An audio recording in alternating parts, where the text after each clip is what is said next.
Morning, मेरा नाम doctor Sunil Garg है और आज की इस वीडियो में मैं आपको बताऊंगी कि क्लॉटिंग टाइम और ब्लीडिंग टाइम हम फिजियोलॉजी लैब में कैसे लेते हैं। तो जो सबसे पहले स्टार्ट करते हैं ब्लीडिंग टाइम से। ब्लीडिंग टाइम जो है जिस मेथड से किया जाता है, जो कॉमनली मेथड लैब में यूज़ किया जाता है वो है हमारा ड्यूक्स ब्लीडिंग टाइम। तो ड्यूक्स ब्लीडिंग टाइम के लिए हमें क्या करना होता है, पहले तो हमें लेंसेट चाहिए और हम फिंगर प्रिक करते हैं और उसके बाद ये है हमारा filter paper, this is your filter paper. तो इसमें किस तरीके से आपको करना है, पहले फिंगर प्रिक करना है और फिंगर प्रिक करते हैं तो उस टाइम को बोलते हैं ज़ीरो टाइम, और उस टाइम से लेकर 30 सेकंड्स बाद आपको स्टॉप वॉच ऑन करनी है और 30 सेकंड्स पे आपको पहला आपको इस तरीके से फिंगर प्रिक करके इस तरीके से लगाना है। याद रखिएगा, आप इसको इस तरीके से मत लगाइएगा, उससे प्रेशर क्रिएट होता है और फिर वो आपका गलत ब्लीडिंग टाइम रिकॉर्ड होगा।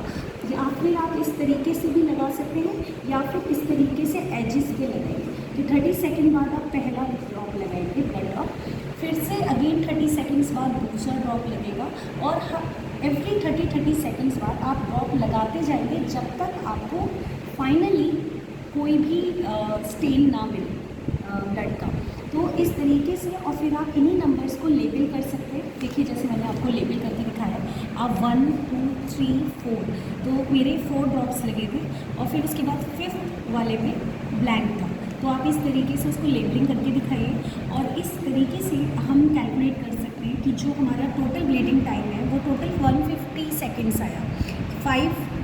5 मैंने लेबल किया हुआ है और एवरी 30 सेकंड्स पे ये 150 सेकंड्स बना, which is equals to 2.5 minute. तो जो हमारा नॉर्मल ब्लीडिंग टाइम है, नॉर्मल ब्लीडिंग टाइम आप लोग जानते हैं, that is approximately 2 to 6 minute हमारा ड्यूक्स ब्लीडिंग मैथड से निकलता है।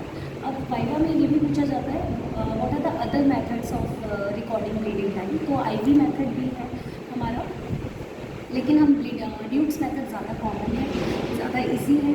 और एक और चीज़ पूछी जाती है कि what is the difference between Duke's and original Duke's method. तो देखिए ड्यूक और ओरिजिनल ड्यूक में अंतर है कि ड्यूक में हमने फिंगर प्रिक्स करके ब्लड दिया था और ओरिजिनल ड्यूक मेथड में हमने ईयर लोब को प्रिक करके ब्लड दिया था। So this is the only difference between Duke's method and original Duke's method. Thank you so much.